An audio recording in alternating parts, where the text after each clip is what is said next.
Tarotist Maggie Norton, and today I'd like to bring you the tarot card of the week. What we have is the Nine of Pentacles. The Nine of Pentacles is a great card of coming home to yourself.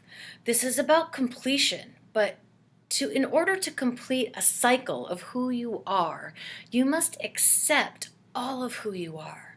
The Nine of Pentacles is a wonderful week where this week you can just kind of explore and accept all the places that you are in life. It gives a richness and a fullness and a completion aspect to a cycle in your life.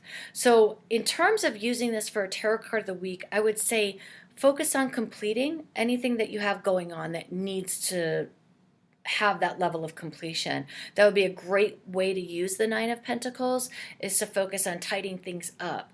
But I also want you to think about really accepting who you are without judgment, without fear, without anything, just fully accepting the beauty of who you are, why you are, how you are.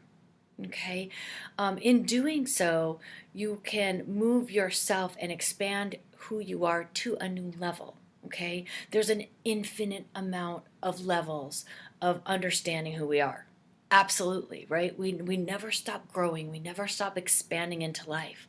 But sometimes we have to just sit with the moments of who we know ourselves to be in that one moment to be ready for the next moment of life. So come into the fullness. Come into the fullness and accept all of who you are so that the richness can expand and the fullness can expand to the next level. I know sometimes we're excited to get to that next level quickly. Don't get impatient here. Focus on fullness. Focus on completion, full acceptance. Okay, this is a place of non-judgment. This is a place of just being who you are. So have fun this week. Be who you are. Claim who you are. Come back to who you are if you've lost your way. Okay, and enjoy. I'll see you next week.